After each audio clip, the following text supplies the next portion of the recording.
Hello, नमस्कार, आदाब, सत श्री अकाल टू यू ऑल। और मैं विनय स्वागत करता हूँ आप सब लोगों का हमारे इस इनिशिएटिव में, जिसमें आज हम बात करेंगे क्लोरोफाइटा के बारे में। एक बार छोटा सा एक रिकैप लेते हैं कि अभी तक हम क्या पढ़ चुके हैं। तो हमने स्टार्ट किया था एल्गे, और एल्गे के जनरल कैरेक्टरिस्टिक्स करने के बाद, कंप्लीट करने के बाद, हमने ग्रीन एल्गे स्टार्ट किया था। हमने बताया था कि एल्गे जो है वो 3 ग्रुप्स में डिवाइडेड हैं: green algae, red algae and brown algae. So we started with this chlorophyta, that is commonly known as green algae. So we have already discussed about the general characteristics of this chlorophyta, okay, and all the things which are necessary for the NEET exam and your board exams. I have already discussed. So now अब हम start करेंगे कुछ examples Chlorophyta के यहाँ पर, यानी कि green algae के बारे में हम बात करेंगे, जिसमें हम बात करेंगे chlamydomonas, ulothrix, spirogyra, volvox and chara. इन 5 ग्रीन एल्गा के बारे में हम सेपरेटली डिटेल में बात करेंगे, एक एक चीज़ के बारे में इंपॉर्टेंट जो होगा एस्पेक्ट, चाहे वो नीट पॉइंट ऑफ व्यू से हो या आपके एग्जाम पॉइंट ऑफ व्यू से, दोनों बार में हम डिस्कस करेंगे डिटेल में। तो आज हम स्टार्ट कर रहे हैं क्लाइमेडोमोनास। क्लाइमेडोमोनास जो है ये ग्रीन एल्गा है, और इसके कुछ जनरल फीचर्स देख लेते हैं। जैसे माइक्रोस्कोपिक है, यानी कि you can not see this chlamydomonas with your naked eyes, you have to use the microscope to see them. They are eukaryotic, they are unicellular, haploid and biflagellate green alga, यानी कि 2 flagella इनके पास होते हैं, ठीक है ना। And it is green in colour, that's why we call it green alga. Shape कैसी होती है क्लाइमेडोमोनास की? वाटर ड्रॉपलेट लाइक शेप इसकी होती है। हैबिटाट कहाँ पर ये आपको मिलेगा? फ्रेश वाटर में भी मिलेगा और मैराइन वाटर में भी आपको मिलेगा। Cell wall that is made up of glycoprotein instead of cellulose. So आप ध्यान रखेंगे कि the cell wall is not made up of cellulose here, but instead it is made up of glycoprotein. एक nucleus होता है for to control the activities of the cell, and there are 2 contractile vacuoles for the process of osmoregulation and excretion. After that chloroplast भी यहाँ पर होता है, जो कि कप शेप्ड होता है। तो ये बात आप याद रखेंगे, कप शेप्ड आपको क्लोरोप्लास्ट यहाँ पर मिलेगा। रिजर्व फूड जो है it will be in the form of pyrenoid, जो कि मैंने आपको बताया था कि बीच में ऐसे प्रोटीन होता है और साइड में स्टार्च के ग्रैनुअल्स होते हैं। सो ये बात आप ध्यान रखेंगे। आफ्टर दिस ये आप देख सकते हैं किस तरह की वाटर ड्रॉपलेट लाइक शेप है, जिसमें आप यहाँ पर इसको देख सकते हैं।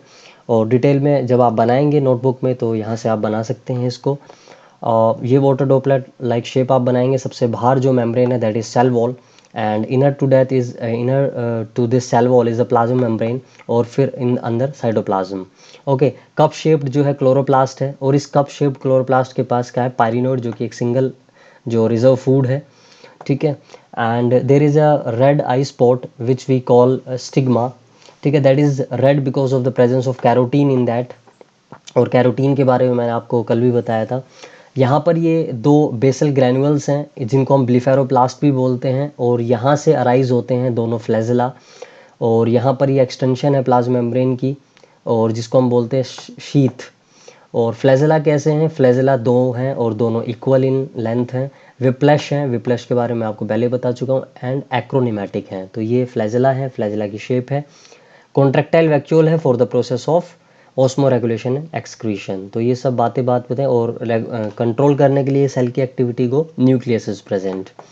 So this is all about the shape of Chlamydomonas, or internal structure and external structure of the Chlamydomonas. Now we'll talk about the life cycle, or we can say asexual and sexual reproduction of this Chlamydomonas. तो यहाँ से start करते हैं। देखिए, ये एक पूरा mature जो है आपके पास क्लाइमेडोमोनास है। और सबसे पहले यहाँ पर क्या होता है? यहाँ पर आप देख सकते हैं 2 फ्लैजेला हैं, बिल्कुल 2 फ्लैजेला में सबसे पहले क्या होता है कि ये जो दोनों फ्लैजेला हैं दे आर विड्रॉन, ठीक है ना। इन फ्लैजेला को विड्रॉ कर लिया जाता है, और कॉन्ट्रैक्टाइल जो वैक्यूल्स हैं दोनों, वो भी लॉस्ट हो जाते हैं, they are lost. And after that ये इसकी जो शेप है, ये जो आप क्लाइमेडोमोनास देख रहे हैं, इसकी जो शेप है वो कैसी हो जाती है? इसकी शेप कुछ इस तरह की हो जाती है, circular cell wall, and then inner to this is plasma membrane. मतलब सर्कुलर हो जाती है। सर्कुलर बनानी आपको, सर्कुलर ही बनाना है यहाँ पर, स्फेरिकल या सर्कुलर। और फिर इसमें क्या होता है? माइटोसिस होती है, यानी कि यहाँ पर हम क्या देखेंगे? यहाँ पर हम कैरियोकाइनेसिस एंड देन साइटोकाइनेसिस, यानी कि nuclear division and then cytoplasm का division.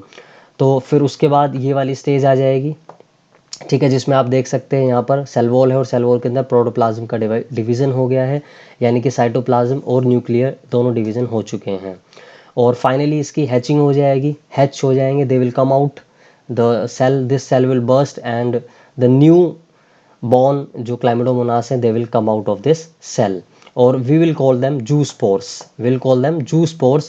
They will be motile because of the presence of flagella, because they are flagellate, and then it will grow and again it will become a mature chlamydomonas. तो इस तरह से इसकी asexual reproduction इसमें होता रहेगा by this process, ठीक है, by this process, by spore formation, spore formation से ये कंटिन्यूसली चलता रहेगा, जू स्पोर्स नाम के स्पोर्स यहाँ पर बनेंगे। और अब मान लेते हैं कि ये जैसे मान लीजिए मेल स्ट्रेन था और ये मान लीजिए फीमेल स्ट्रेन था, और दोनों में जो है क्या होगा, स्पोर फॉर्मेशन से सेक्सुअल रिप्रोडक्शन हो रहा है। तो यहाँ पर हम देखेंगे कि एक क्लैमिडोमोनास और दूसरा क्लैमिडोमोनास जो है वो यहाँ पर आएंगे और क्या बनाएंगे, गैमेट्स बनाएंगे, ठीक है, और ये गैमेट्स का क्या होगा, फ्यूज़न होगा, इन गैमेट्स का क्या हो जाएगा, फ्यूज़न हो जाएगा। फ्यूज़न होने के बाद क्या होगा, इनमें इन गैमेट्स का फ्यूज़न होने के बाद क्या बन जाएंगे, क्या होगा, प्लाज्मोगैमी का प्रोसेस होगा, यानी कि प्लाज्मा मेम्ब्रेन का fusion, and then karyogamy that is nuclear membrane, यानी कि न्यूक्लियस का fusion, and finally you will get a quadriflagellate zygote, यानी कि 4 फ्लैजेला वाला जाइगोट आपको यहाँ पर देखने को मिलेगा। Zygote will get converted into a different structure that is known as zygospore, and this zygospore will be having a thick wall around it, ठीक है, and we'll call it zygospore। इस zygospore में फिर क्या देखने को मिलेगा, and yes, to be remember this thing you have to remember, this is a diploid structure, these all structure are haploid। मैंने आपको पहले बताया क्लैमिडोमोनास हैप्लॉइड स्ट्रक्चर होता है, क्योंकि यहाँ पर माइटोसिस हुआ है इसलिए यहाँ पर ये सब हैप्लॉइड ही रहेंगे, यानी कि एन ही रहेंगे। बट यहाँ पर क्योंकि यहाँ पर 2 क्लैमिडोमोनास, 2 गैमेट्स अब फ्यूज हो गए हैं, तो जो जाइगोट होगा वो कैसा बनेगा, और उसके बाद जाइगोस्पोर होगा वो कैसा बनेगा, डिप्लॉइड बनेगा। इस डिप्लॉइड में क्या होगा, मियोसिस होगी, और मियोसिस के बाद ये जो स्ट्रक्चर्स हैं ये मियोस्पोर्स बन जाएंगे, and then on germination these meiospores will come out again they will give rise to a new chlamydomonas। तो इस तरह से लाइफ साइकिल इनकी चलती रहेगी, पूरी लाइफ साइकिल हमने यहाँ पे की। एसेक्सुअल रिप्रोडक्शन की भी बात होगी उसमें, एंड सेक्सुअल रिप्रोडक्शन की भी बात हमने यहाँ पर कर ली है। अब देखिए, अगर फेवरेबल कंडीशंस रहती हैं, फेवरेबल कंडीशंस में तो ठीक है, इस तरह से ये रिप्रोड्यूस कर लेंगे बाय स्पोर फॉर्मेशन। यहाँ पर जू स्पोर्स फॉर्मेशन हो जाएगा under favourable conditions, but under unfavourable conditions और नॉट फेवरेबल कंडीशंस क्या होता है, देखिए वही सब चीज़ें होंगी। कौन सी चीज़ें होंगी, देखिए सबसे पहले जो एक क्लैमिडोमोनास था 2 फ्लैजेला के साथ, उस क्लैमिडोमोनास का जो है जो फ्लैजेला होंगे वो विड्रॉ होंगे, कॉन्ट्रैक्टाइल वैक्यूलोस्ट होंगे, और वो स्फेरिकल या सर्कुलर शेप में आ जाएंगे। उसके बाद उनकी माइटोसिस होगी, यानी कि प्रोटोप्लाज्म का डिवीजन होगा, यानी कि plasma membrane plus nuclear membrane, इनका डिवीजन होगा, साइटोप्लाज्म यहाँ पर आप देख सकते हैं। और फिर ये 3 तरह के स्ट्रक्चर्स बनाएंगे अंडर अनफेवरेबल कंडीशन। एक जो स्ट्रक्चर होगा वो होगा ए प्लानोस्पोर। ए प्लानोस्पोर में क्या होगा, एक थिन वॉल आ जाएगी इसी स्ट्रक्चर के अराउंड, ये जो स्ट्रक्चर बना है इसी के एक थिन वॉल आ जाएगी, जिसको हम बोलेंगे स्ट्रक्चर को ए प्लानोस्पोर। यहाँ पर थिक वॉल आएगी, थिक वॉल आएगी, लेकिन यहाँ पर ये नॉन रेड, यानी कि रेड कलर की ये थिक वॉल नहीं होगी, जिसको हम बोलेंगे ए काइनेट। ए काइनेट नाम का ये स्ट्रक्चर होगा। तीसरा होगा हिप्नोस्पोर।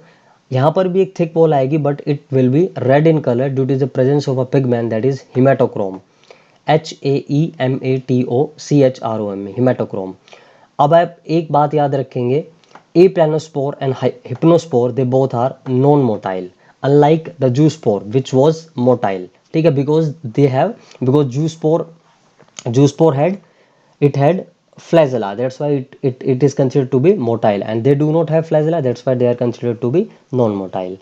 एक और स्टेज यहाँ पर बनती है under unfavourable conditions. Unfavourable condition में पाल्मेला स्टेज इसको हम बोलते हैं। इसमें क्या होता है, नॉर्मल ये वाला ही सेल है, इसके चारों तरफ क्या है, म्यूसिन या म्यूसिलेज सीथ जो है, इसको प्रोटेक्ट करने के लिए यहाँ पर ये जो है सीक्रेट कर लेता है अपने चारों तरफ, जिससे कि अंडर अनफेवरेबल कंडीशंस को ये कोप अप कर पाए, ठीक है। तो अनफेवरेबल कंडीशंस का मतलब क्या है, देखिए कोई टॉक्सिक, कोई हार्मफुल केमिकल जो क्लैमिडोमोनास को किल कर सकता है, तब ऐसा कोई केमिकल या ऐसा कोई टॉक्सिन जब आता है तो वो इस तरह के स्ट्रक्चर्स, यानी कि ए प्लानोस्पोर, ए काइनेट, हिप्नोस्पोर या फिर पाल्मेला स्टेज, ये चारों स्ट्रक्चर्स वो बना लेते हैं अंडर अनफेवरेबल कंडीशंस। तो ये चीज़ आपको याद रखनी है यहाँ पर। एंड क्लैमिडोमोनास में इतना काफ़ी था, इतना मोर देन इनफ है, this is more than enough for you. And next जो वीडियो हम बनाएंगे उसमें हम यूरोथ्रिक्स, पायरोगेरा, वोल्वोक्स कैरा के बारे में देखेंगे। ठीक है, till then bye, take care, thank you very much. And one more thing, अगर आप किसी भी चैप्टर के पीडीएफ और पीपीटी फॉर्मेट में अगर आप नोट्स डाउनलोड करना चाहते हैं तो आप मेरे टेलीग्राम चैनल बायोलॉजी ज्ञान बाय विनेत्री से डाउनलोड कर सकते हैं। टेलीग्राम चैनल का लिंक आपको इस वीडियो के डिस्क्रिप्शन में मिल जाएगा, और वहीं से आप जो है मेरे यूट्यूब चैनल को भी क्या कर सकते हैं, ज्वाइन कर सकते हैं, ताकि आपको प्रॉपर नोटिफिकेशन मिलती रहे और जो भी हम नए इनिशिएटिव स्टार्ट करें उसके बारे में आपको जानकारी मिलती रहे। Till then bye, take care, thank you very much.